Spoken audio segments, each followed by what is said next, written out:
Bueno, muchas gracias. Gracias a la FPP por la invitación a hacer esta pequeña charla. Bueno, vamos a hablar un poco de liberalismo. Les voy a explicar un poco en qué consiste lo que vamos a ver en la sesión de hoy. Yo vengo del área de la filosofía, así que la charla va a ser un poco filosófica, espero que no demasiado árida, pero vamos a ir viendo algunos textos, ¿ya? Por eso la charla se denomina liberalismo verdadero y falso, las vertientes anglosajona y francesa y su recepción en Chile. Ya suena un poco difícil la cosa, vamos a ver de qué se trata, ¿no? Y es un análisis de textos, ya lo puse entre paréntesis así, ¿no es cierto?, en el título, análisis de textos, porque vamos a ver cómo van apareciendo estas dos formas de entender el liberalismo, ¿ya? El título propiamente tal, seguramente a lo mejor los que ya están más interiorizados de algunos textos les habrá sonado a un texto de Hayek, ¿no?, que está publicado incluso en el CEP, en la revista de Estudios Públicos, que se llama Individualismo, el verdadero y el falso, ¿no? El título tiene algo de eso. Mi intención es partir desde esa lectura, pero para hacer una lectura complementaria de Hayek, ¿no? No nos vamos a tomar a Hayek a pies juntillas, también le vamos a hacer algunas críticas, pero sin duda que la mirada que Hayek tiene sobre el liberalismo, sobre la historia del liberalismo como filosofía política, es muy interesante y nos va a servir de fundamento, ¿ya? ¿Se está acoplando un poco, parece? Ahí sí. Por eso el título lleva esta visión, ¿no? Verdadero y falso. Ahora, suena un poquito maniqueo, la verdad, esto, ¿no? De que hay un verdadero y falso liberalismo. ¿Cuál es el verdadero? ¿Cuál es el falso? La verdad es que es más complicado, no es tan así, no es que haya un solo liberalismo verdadero y todo el resto es falso, no. Hayek más bien habla de individualismo porque lo restringe a la discusión fundamentalmente metodológica, comprensiva de la realidad, es decir, cómo hay que entender las realidades desde una realidad individual, es decir, una realidad que está compuesta de individuos, o desde una visión colectivista, que ustedes saben es la visión contrapuesta, ¿no? Pero en el caso del liberalismo hay varias formas de individualismo. Y entonces Hayek dice hay uno que es verdadero y hay uno que es falso. Y usualmente se entiende la vertiente anglosajona, sobre todo el pensamiento inglés, es concebido por Hayek como el verdadero individualismo, ¿ya? Que comenzaría con Locke, Adam Smith, etc., ¿no? Mientras que la vertiente francesa, usualmente Hayek la llama la vertiente racionalista de un individualismo que para Hayek sería falso. Ahora, yo voy a matizar un poco eso, porque en realidad no creo que sea completamente razonable llamarlo falso como tal. Ya vamos a ver por qué. Ya lo vamos a ver en los textos. Entonces, y finalmente vamos a ver su recepción en Chile, ya cómo aparecen estas vertientes de individualismo o de liberalismo. Ahí después vamos a tener que explicar cuál es la relación entre individualismo y liberalismo, porque a veces Hayek también usa las palabras indistintamente, y vamos a ver cómo se recibe en Chile esto, ¿no? Y el primer texto con el que vamos a comenzar es un texto justamente de Friedrich Hayek. Ahí está el individualismo, el verdadero y el falso. Está escrito por Hayek en el 1945, justo terminando la Segunda Guerra Mundial. Pero también ha sido publicado después, como les decía, en el Centro de Estudios Públicos, en la revista Estudios Públicos. Fíjense lo que dice Hayek, vamos por parte. El verdadero individualismo es la única teoría que pueda ser inteligible en los productos sociales espontáneos. ¿A qué se refiere con esto? ¿No? ¿Cuáles son los productos sociales espontáneos? Esto es parte de la teoría hayekiana más célebre, ¿no? O sea, Hayek entiende de que las instituciones sociales, ¿ya? No son producto de una mente que las diseñó ex profeso, sino que son fruto de un desarrollo social espontáneo, ¿no? Por eso a veces se habla de los órdenes espontáneos, según Hayek. Para Hayek, el mercado es fruto de un orden espontáneo, es decir, es una institución social que se desarrolló espontáneamente, ¿no es cierto?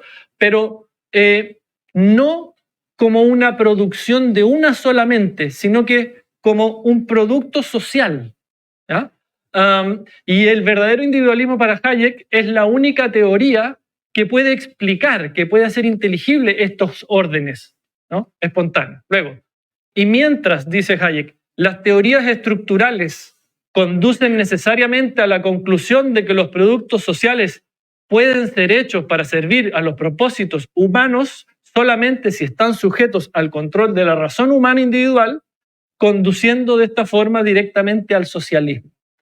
¿Qué pasa? Esto es un poco complicado el pasaje, pero vamos explicándolo por partes.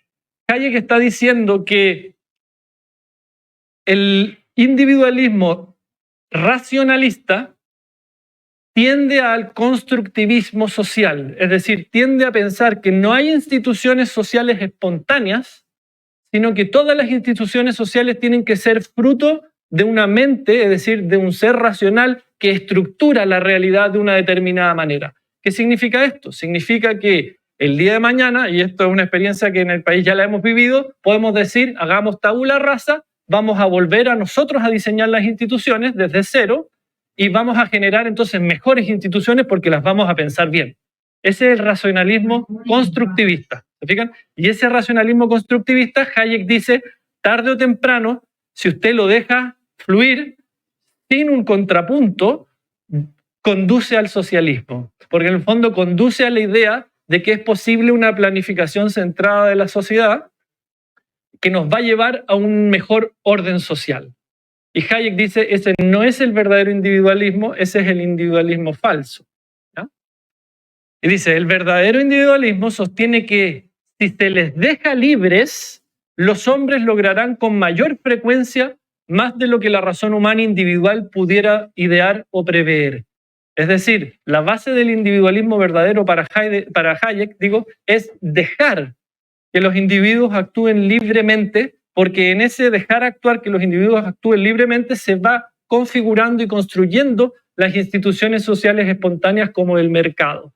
Si usted, en cambio, los dirige, ¿ya?, con esta mente, ¿no es cierto?, racional que busca estructurar un orden social, ¿ya?, es decir, un constructivismo social, lo que usted va a lograr es lo contrario de lo que usted puede lograr a través de dejarlos que libremente interactúen. ¿Qué va a lograr? Va a lograr justamente que se destruya el orden social, que se destruya estos productos espontáneos de la sociedad como son el mercado, ¿ya? Y por eso el socialismo conduce a la pobreza, dice Hayek, porque inevitablemente, ¿no es cierto?, está destruyendo una institución social como es el mercado.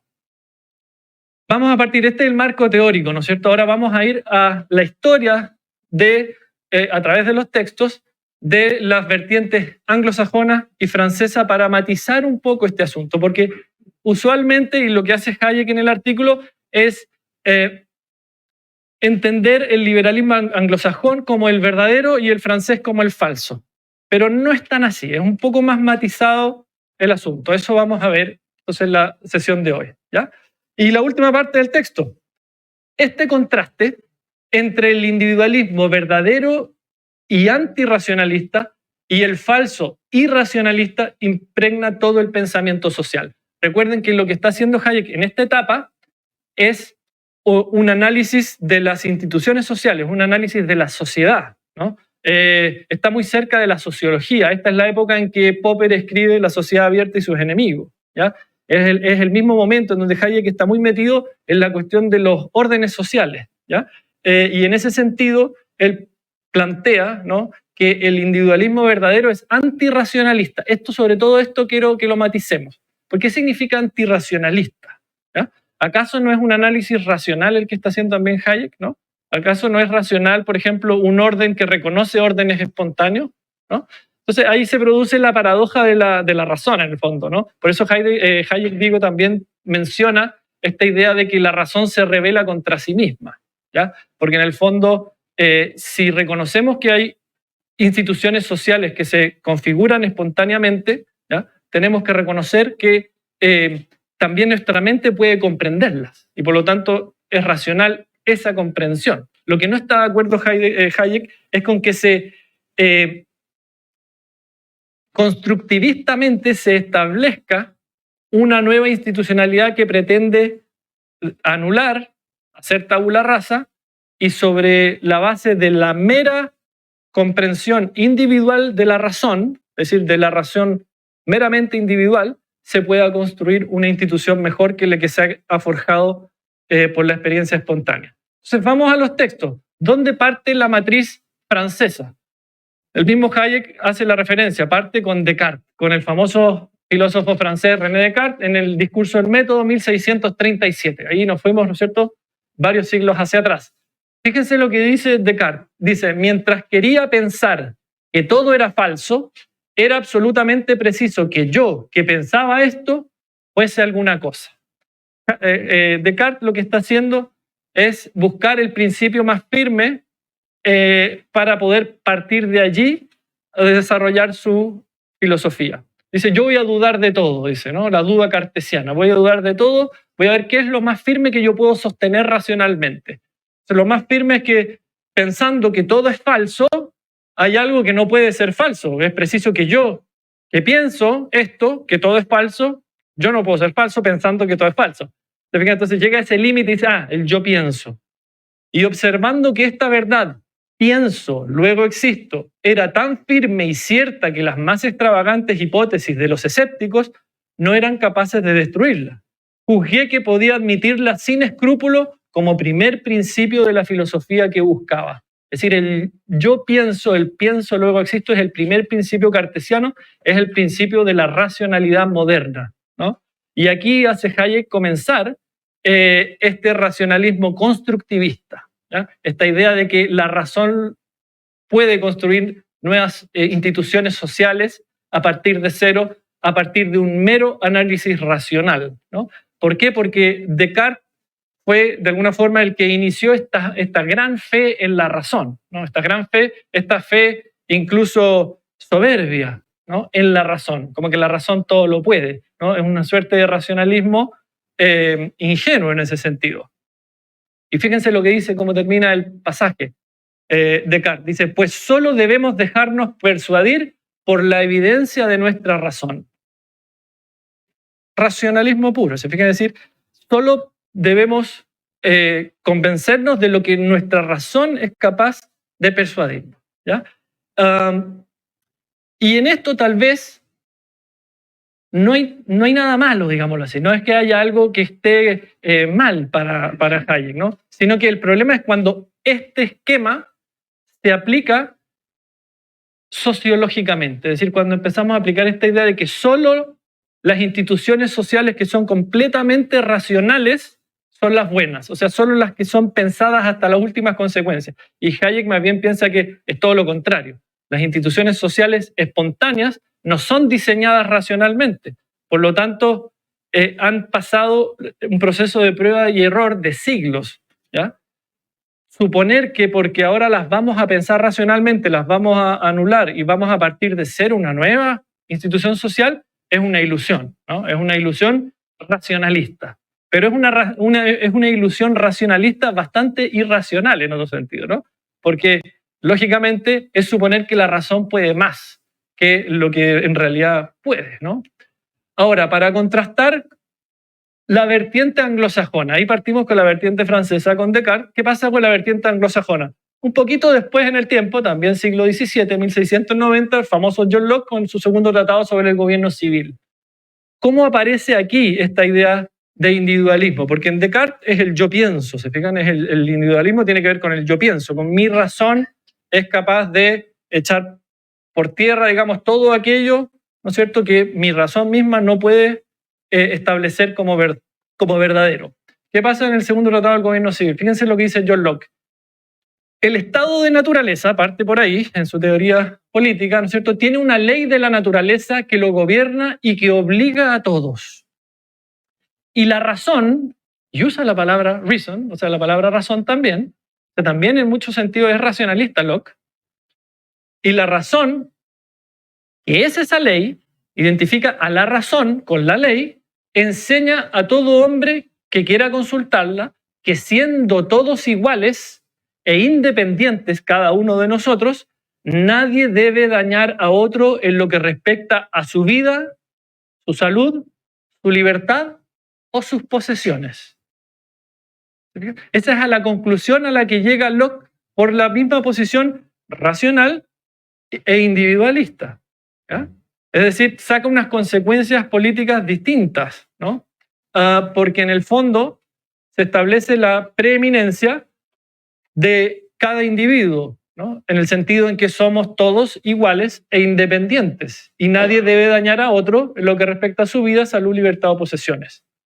Pues, agrega Locke, aunque la Tierra y todas las criaturas inferiores son comunes a todos los hombres, esa es parte de la teoría lockeana, ¿no? Cada hombre tiene una propiedad en su propia persona, a la que nadie tiene derecho sino solo él mismo, ¿no? Esta es la teoría de la autoposesión, ¿no? De Locke. O sea, cada uno de nosotros es propietario de sí mismo. Cada uno de nosotros, nuestra propia persona es nuestra primera propiedad, ¿no? Somos propietarios de nosotros mismos. Esa es una teoría, ¿no es cierto?, en este sentido individualista, ¿no? En el buen sentido, en el sentido verdadero, diría Hayek, ¿no? Cada uno es dueño de sí mismo y cada uno tiene posesión de sí mismo, es propiedad de su propia persona, a la que nadie tiene derecho. Nadie tiene derecho a mí, solo yo, ¿no? El trabajo, y esta es la conclusión económica, ¿ya? El trabajo de sus manos es propiamente suyo, de esa persona. Y lo que él remueve del estado de naturaleza, porque según la teoría lockeana, ¿no es cierto?, lo que uno extrae de la naturaleza es común, pero lo que uno extrae de la naturaleza mediante el trabajo, eso lo transforma por consiguiente en su propiedad, en propiedad de cada cual. Lo que yo extraigo de la naturaleza a través del trabajo se hace propiedad mía. Si yo soy propietario de mí mismo y de los elementos que yo extraigo de la naturaleza. Esta es la teoría lockeana económica, ¿no? Lo que después, incluso también la teoría económica va a hablar de la teoría del valor trabajo, ¿verdad? Se va a sofisticar después con Adam Smith, ¿no? E incluso hay quienes dicen llega hasta Marx, y Marx por eso sería el último economista clásico, porque todavía está en esta lógica de la teoría del valor trabajo, ¿ya? Estos, digamos, son como los fundamentos filosóficos de lo que va a ser después de esa teoría. Vamos nuevamente a la vertiente francesa, vamos contrastando. Se fijan, ya vimos a Descartes, la vertiente francesa, ahora pasamos a Locke, la vertiente anglosajona, como los dos autores que fundan ambas vertientes de alguna forma, ¿ya?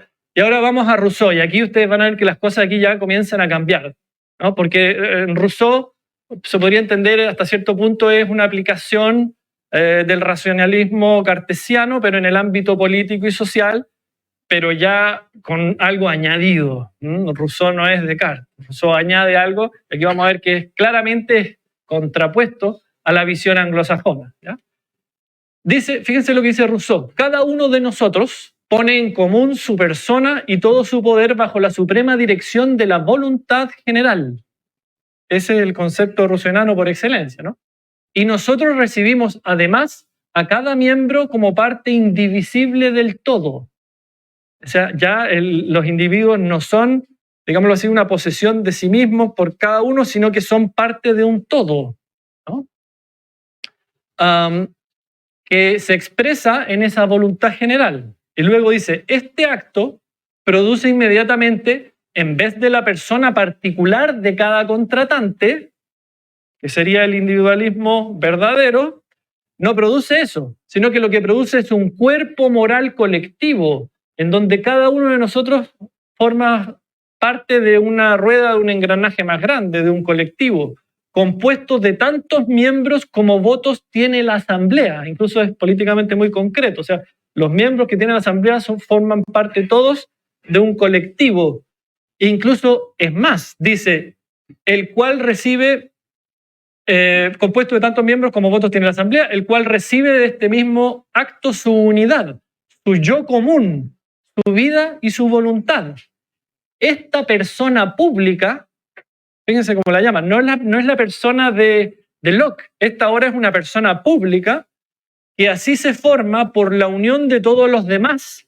Tomaba en otro tiempo el nombre de ciudad, de polis, con los griegos, por ejemplo, y toma ahora el de república o de cuerpo colectivo, que es llamado por sus miembros Estado. O sea, el Estado es una persona pública, ¿ya?, que consiste en el todo compuesto por estos engranajes que son los individuos, ¿ya? Y la expresión está en la voluntad general, ¿no? Aquí claramente ya se configura la vertiente que Hayek va a entender como el individualismo falso o equivocado, esa visión de unos individuos que en realidad no son más que parte de este engranaje general, ¿ya? Y diría, aquí ya comienza a configurarse esta idea de un liberalismo rusoniano, ¿no? Que tiene que ver más bien con cuestiones de orden político, ¿no? Porque introduce la idea de república, ¿no? Que es una idea que después va a estar muy fuerte en la Revolución Francesa. Recuerden que Rousseau es el gran intelectual de la Revolución Francesa, ¿ya? Y entonces toda la idea del revolucionario republicano es muy rusoniano en este sentido, pero obvia la tradición anglosajona, ¿ya? Del individualismo anglosajón, en donde cada individuo tiene derechos per se como persona, sino que ahora los derechos pasan a depender del colectivo para Rousseau. Y así pasa efectivamente durante la Revolución Francesa, en donde la asamblea, a través de esta voluntad general, puede, ¿no es cierto?, determinar.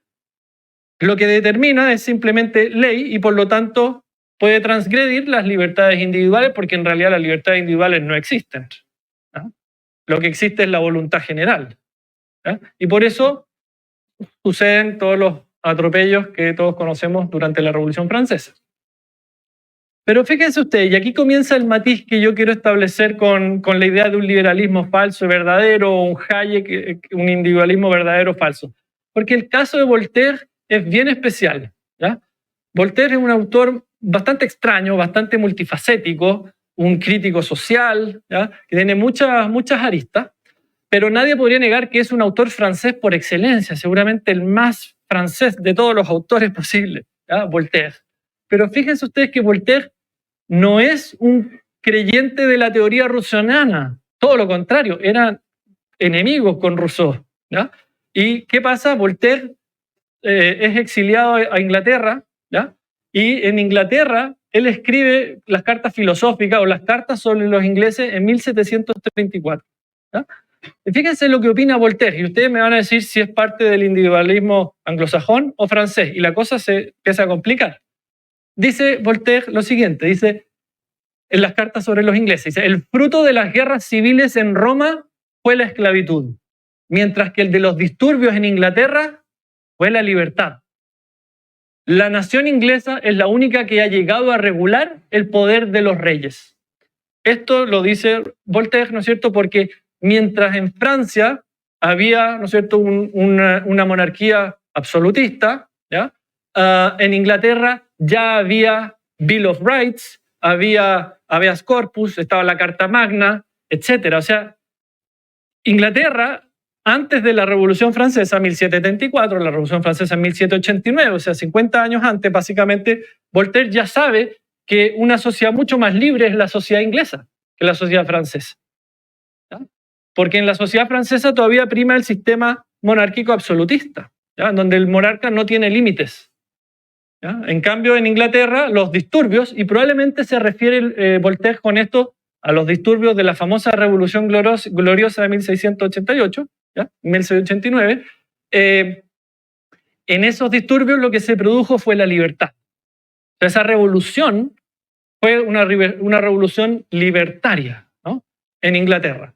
A diferencia de lo que va a pasar en Francia, que la Revolución Francesa es más bien de tipo colectivista, a pesar de que en la misma Revolución Francesa también hay ciertos ideales de libertad, ¿eh? Pero es una libertad, como diría Hayek tal vez, entendida no de manera plenamente consciente. Y esto lo va a ver después el liberalismo con Tocqueville y otros franceses que van a reflexionar respecto de la Revolución Francesa y van a decir: ¿qué hicimos en la Revolución Francesa? Nos equivocamos. Le pasamos el poder absoluto del rey a la asamblea, pero no hicimos lo que había que hacer, que era limitar el poder, ¿ah?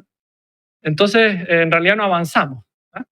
Fíjense lo que sigue diciendo Voltaire. Dice: el comercio, que ha enriquecido a los ciudadanos de Inglaterra, ha contribuido a hacerles libres, y esta libertad ha extendido a su vez el comercio. O sea, entre libertad y comercio se produce una fuerza centrífuga positiva, ¿ya? La libertad ayuda al comercio, el comercio ayuda a la libertad.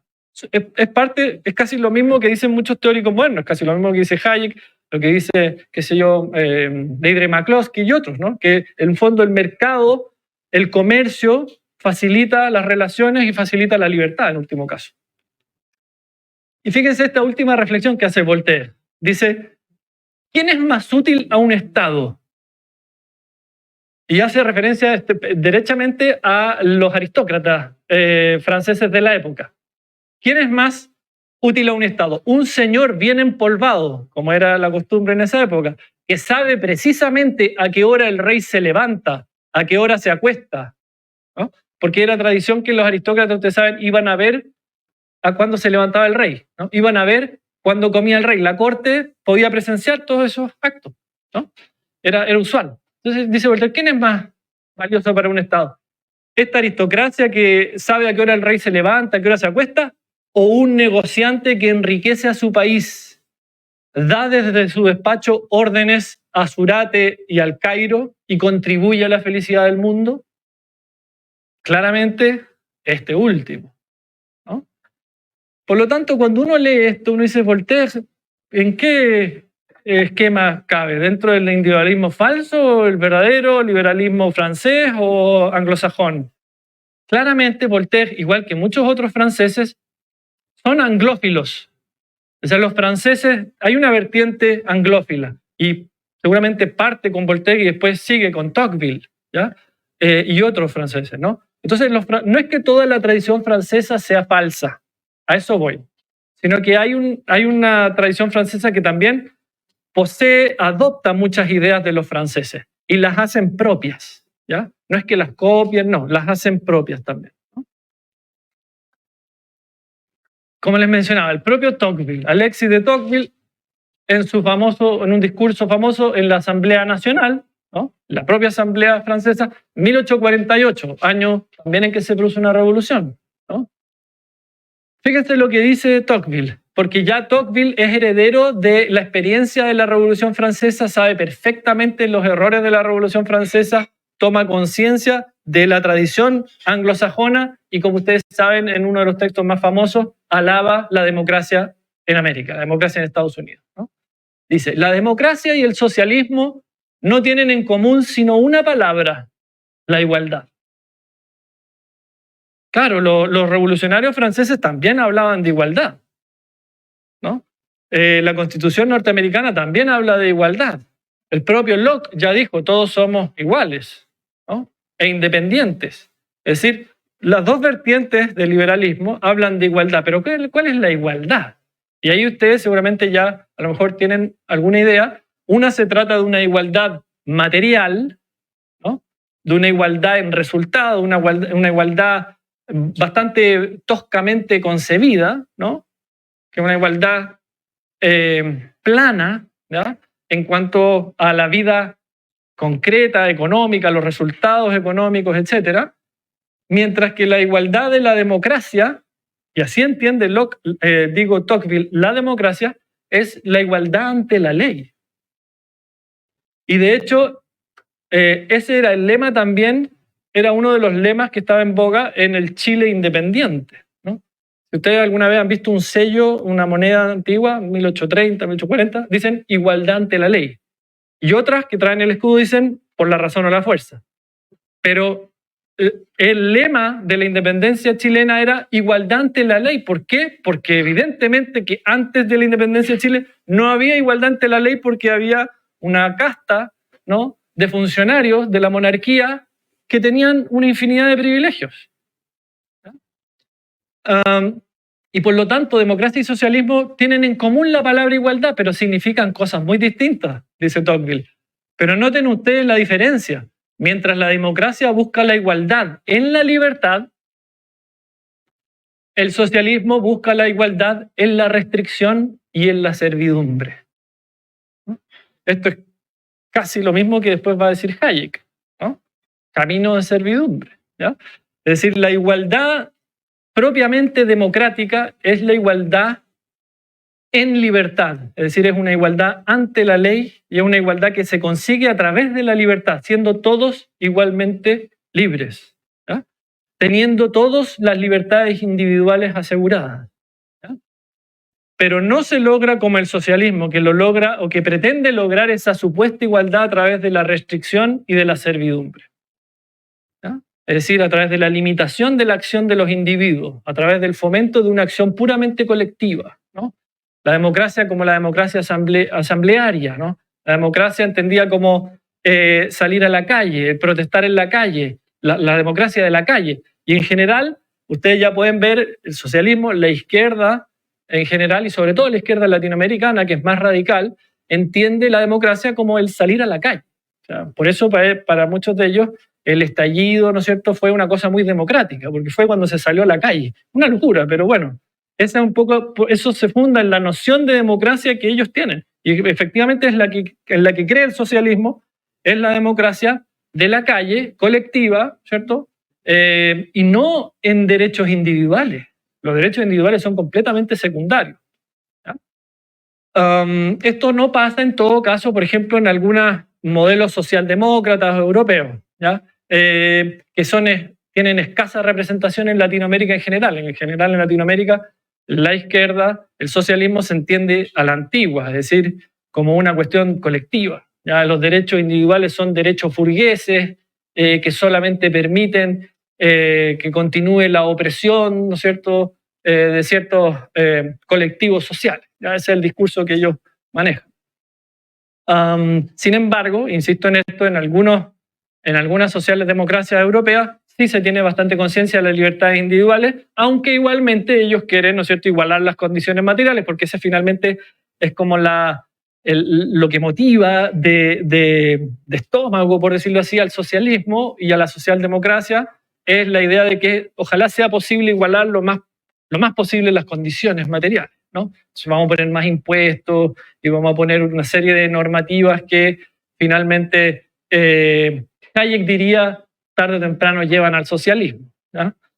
No es tan claro que así sea, yo lo matizaría un poco, pero al menos sí se basan en la misma percepción y en la misma concepción. Y aquí pasamos a la visión del liberalismo en Chile. ¿Cómo llegan estas vertientes? El autor anterior era Tocqueville. Tocqueville también es un francés. ¿Está en la línea del liberalismo falso? No, está en la línea también del liberalismo verdadero y en la del individualismo verdadero, como diría Hayek. Así que no está él, se fijan, en la vertiente rusoniana. Si la vertiente a la que Hayek se refiere sobre todo es la rusoniana, que pasa por la Revolución Francesa y después pasa también hacia el positivismo, ¿ya? Sobre todo el positivismo de Auguste Comte, ¿ya? Y lo que es, digamos, ciertas teorías socialistas y protosocialistas, socialistas utópicos, ¿ya? Y socialistas franceses, pero que no tienen que ver ni con Voltaire, ni con Tocqueville, ni con este otro señor que también es francés, pero la gracia de este señor es que este señor viene a Chile en 1850, en la década de 1850. Es un economista francés de formación liberal que también, podríamos decir, se enmarca en la línea de Voltaire, Tocqueville, ¿no? Como quien recibe también esta visión de un individualismo en la vertiente anglosajona.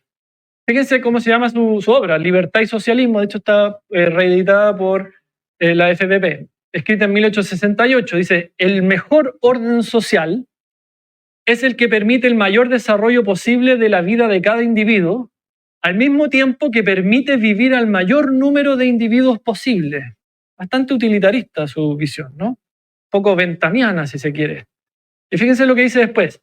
Si la libertad de cada uno se extiende sin obstáculos hasta el punto que no impida a los demás individuos disfrutar de una libertad igual, cada individuo podrá desarrollar su vida tanto como sus facultades se lo permitan, ¿no? Es decir, que todas nuestras libertades se extiendan hasta donde comienzan las de los otros y no entremos en conflictos, ¿no? Y de esa manera cada uno va a poder desarrollarse tanto como sus facultades lo permitan, ¿no? Si por el contrario, la libertad de cierto número de individuos o de la mayor parte de ellos se ve contenida por lineamientos fijos o por la voluntad de algunas personas, es evidente que la vida, fíjense el concepto, la vida se verá contenida en los mismos límites que la libertad. Habrá menos pensamiento y menos acción que bajo un régimen libre.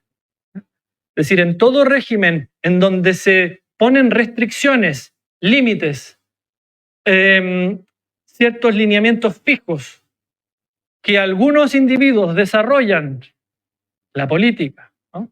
Y los políticos desarrollan lineamientos fijos, restringidos, que limitan la libertad. Lo que están restringiendo no es solo la libertad, es la vida misma, porque la vida se expresa en la libertad y por lo tanto habrá menos pensamiento, habrá menos acción.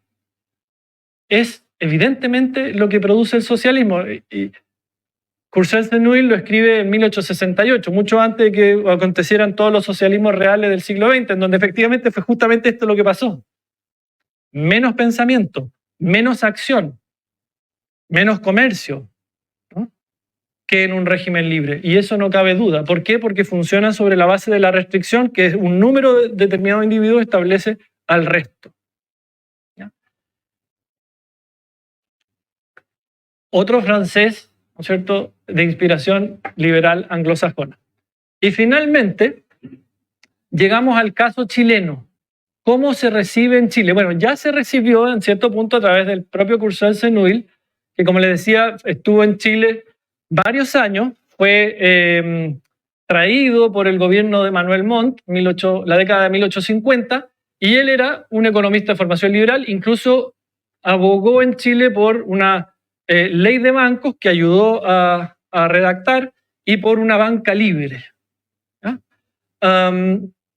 Y compartió con Lastarria, ¿ya?, con José Victorino Lastarria, en la Facultad de Filosofía y Humanidades de la Universidad de Chile al mismo tiempo. ¿Ya? Estuvieron en conjunto.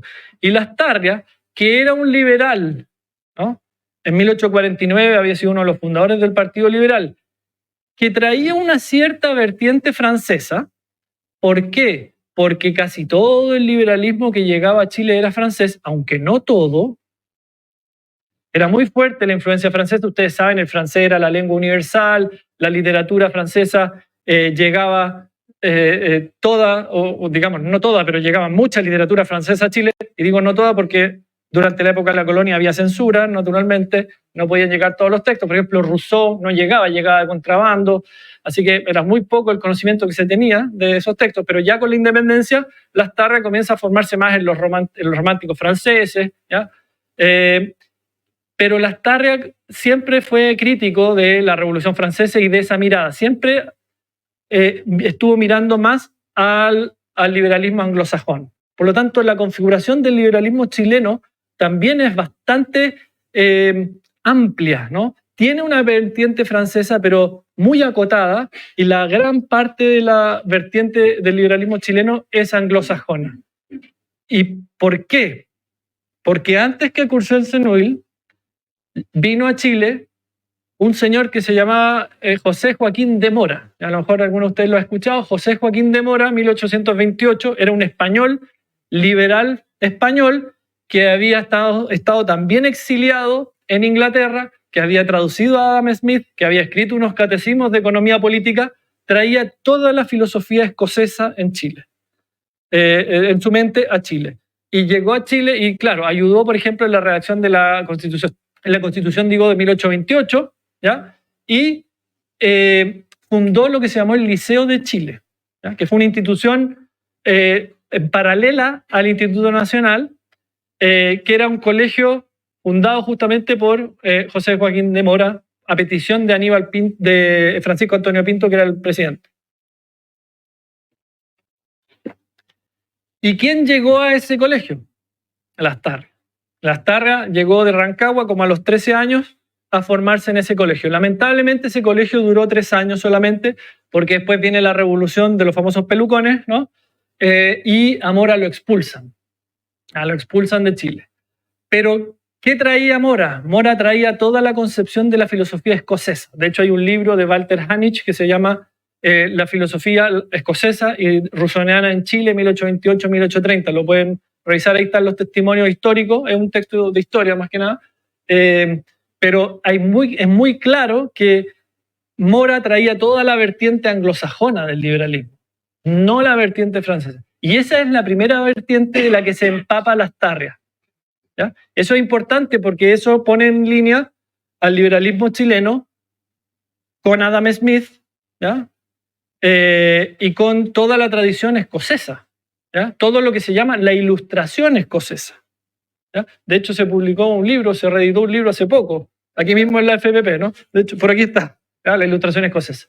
El primer introductor de la Ilustración escocesa en Chile es José Joaquín de Mora, y el discípulo seguro más importante es Lastarria, ¿ya? Entonces, nadie puede decir que Lastarria tenía solo una formación francesa, ni que el liberalismo chileno es de vertiente francesa ni rusoniana. No es así. Por supuesto que hay elementos que vienen de la parte, sobre todo del romanticismo francés, ¿ya? Pero fundamentalmente la vertiente, al menos la de Lastarria, pero me atrevería a decir en gran medida la del liberalismo chileno, tiene que ver con la vertiente escocesa, que por supuesto desde la mirada de Hayek representa el individualismo verdadero, ¿ya? Esta concepción de que hay órdenes sociales que son espontáneos y que no es posible construir una mejor sociedad en base solo a preceptos racionales, ¿ya? Entonces, ¿qué dice Lastarria en la América, 1865?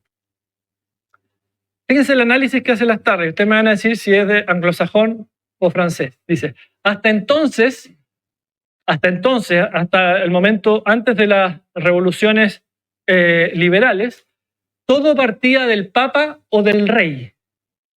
La libertad era una concesión graciosa del soberano. Después de la reforma protestante, y sobre todo después de la revolución de 1688, todo partió del individuo, dice. Está bien, eso lo está afirmando como algo que es correcto, ¿no? El gobierno no fue más que una garantía de las libertades particulares. El príncipe no fue más que un mandatario que se podía revocar por causa de incapacidad o de infidelidad. Locke era el político de esta nueva escuela y su tratado del gobierno civil, el segundo tratado del gobierno civil, ha sido el manual de la libertad moderna. ¿Ah? O sea, Lastarria se entronca él mismo claramente en esta posición. Lo que hace la grandeza y la riqueza de las sociedades modernas no es el territorio, ni el clima, ni la antigüedad, ni la raza. Es la libertad. Esto es muy moderno, esto que está diciendo Lastarria, ¿eh? Porque todas estas teorías ya estaban en boga. ¿Qué es el clima? ¿Qué es el territorio? ¿Qué hay sociedades que son más ricas por esto, porque es la raza de la que surge esta sociedad, por eso es más rica? Todas esas teorías racialistas que después incluso en el siglo XX son muy, muy, muy preponderantes, sobre todo por el auge del fascismo, ¿no? El nacionalsocialismo, etcétera, y del comunismo, Lastarria ya las descarta. Dice, lo que produce la grandeza y la riqueza de la sociedad moderna no es ninguno de estos factores, es la libertad. En Estados Unidos, y va más allá, dice, en Estados Unidos, cuando Estados Unidos ciertamente ya era una potencia, pero no la potencia que llegó a ser durante el siglo XX, ¿ya? 1865, en Estados Unidos el Estado es pequeño, pero el individuo es grande. Tal es el triunfo de la libertad moderna. Esta es la libertad moderna. Recorriendo el camino que hemos hecho, es fácil ver que esta libertad moderna, es el reverso de las ideas de Aristóteles. ¿Ah? Lastarria entiende a Aristóteles más bien en la lógica de que Aristóteles está expresado en la escolástica, ¿no? Y la escolástica está asociada a la monarquía, sobre todo en el caso de Hispanoamérica, ¿no es cierto? Las monarquías están asociadas a la Iglesia Católica. Por eso Lastarria habla muy bien de la Reforma Protestante, ¿no? Porque le parece que el cisma de la Iglesia favoreció el desarrollo del liberalismo político, ¿no? Porque permitió la concepción de libertades individuales, etc. Entonces Lastarria ve con buenos ojos y por eso algunos en Chile le decían a Lastarria que Lastarria era introductor de ideas protestantes, ¿no? Era una especie de ateo, ¿no? Porque en realidad era un protestante camuflado, ¿no? Y eso era muy peligroso en la época, ¿no? Pero ¿qué ve ¿Qué ve Lastarria en Aristóteles? Ve al Aristóteles escolástico, ¿no? Y la escolástica, como les decía, está asociada naturalmente a la Iglesia Católica y por lo tanto a la monarquía. Y de hecho en Chile la filosofía hasta la independencia de Chile era completamente escolástica. Ya no se estudiaba de manera laica, la filosofía era escolástica. Y Aristóteles entonces representaba a través de la escolástica, no por sí mismo, a través de la escolástica, esta idea, ¿no es cierto?, de un reverso de la libertad moderna, que es la libertad individual. El reverso es la libertad entendida como un colectivo, ¿ya? Es la soberanía del individuo opuesta a la antigua soberanía del Estado, ¿no? Benjamin Constant, y aquí menciona otro autor liberal francés, que no podríamos poner en la línea de Rousseau, otro francés más, había notado esta diferencia sobre las dos libertades. No sé si ustedes conocen el texto, es un texto célebre, Lastarria también lo conocía, ¿no es cierto?, la libertad de los antiguos y la libertad de los modernos, ¿ya?, de Constant. Había notado esta diferencia de las dos libertades hace 40 años, dice Lastarria, escribiendo en 1865. Pero sus ideas en Francia, tan sencillas y verdaderas como prácticas, no han entrado en el espíritu de las instituciones francesas. Lastarria se queja de que Francia sigue dándose vuelta en la idea colectivista, ¿no es cierto?, de una voluntad general, asamblearia, etc. Y lo está pensando Lastarria sobre todo por la fallida Revolución Francesa y por la fallida Revolución del 48, ¿ya?, sobre todo. Y después va a venir otra revolución más, la Comuna, la que se conoce como la Comuna en la década de 1870. Entonces Lastarria es muy claro, dice, estas ideas de Constant, de Locke, estas ideas que conciben el individuo como la base de la sociedad, de las libertades individuales, esto a los franceses todavía no les entra, ¿no? A pesar de que hemos visto Voltaire, Tocqueville, Courcelles-Senoul, el mismo Constant, como lo está mencionando aquí Lastarria, no han entrado en el espíritu de las instituciones francesas. Falta mucho para eso, dice Lastarria. Y desde 1789, la Revolución Francesa, se puede decir que la Francia ha trabajado en sentido contrario, vacilando entre la libertad moderna y la antigua soberanía. Es decir, la libertad moderna sería lo que Hayek llama el individualismo verdadero. La antigua soberanía, el individualismo falso, ¿no? Porque en el fondo la soberanía, la idea de soberanía estaba representada primero en el Estado monárquico, que es el abuelo del Estado moderno, el Estado monárquico, que entiende una soberanía como ilimitada. ¿Ya? ¿Por qué es ilimitada? Porque no hay libertades individuales que la limiten, ¿no? Quienes introducen la idea, ¿no es cierto?, primero Locke y luego, inspirándose mucho en Locke, la Revolución Norteamericana, ¿no? Y por eso una de las, frases que los norteamericanos usan recurrentemente para explicar la configuración de su Estado es la de un gobierno limitado, limited government, ¿ya? Esa limitación del gobierno es contraria a la antigua soberanía, porque la antigua soberanía no tenía límites, monárquica. Ahora, los franceses hacen la revolución, pero la soberanía no se limita, sigue siendo la voluntad general en vez del monarca, pero ahora es la asamblea. No hay límites para esa soberanía. ¿Cuáles son los límites? Las libertades individuales, entre las que Lastarria desarrolla toda su obra explicando esto de las libertades individuales, libertad de expresión, de asociación, de imprenta, y también, por supuesto, los derechos de propiedad. Son entendidos como parte de las libertades individuales.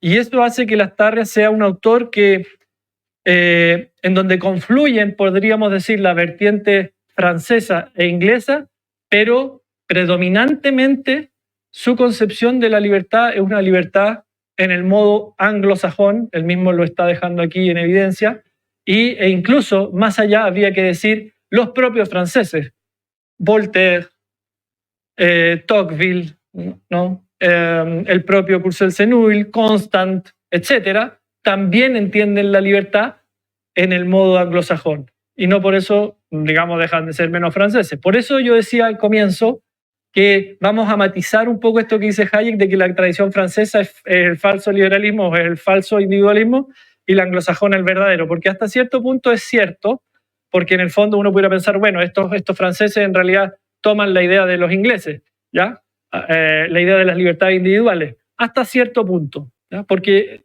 uno podría pensar perfectamente, ellos la hacen propia, o sea, un Voltaire, un Tocqueville ya hacen propia esa idea, y después de todos esos siglos de desarrollo, digamos, no podríamos decir que eso es una idea puramente inglesa, ¿ya?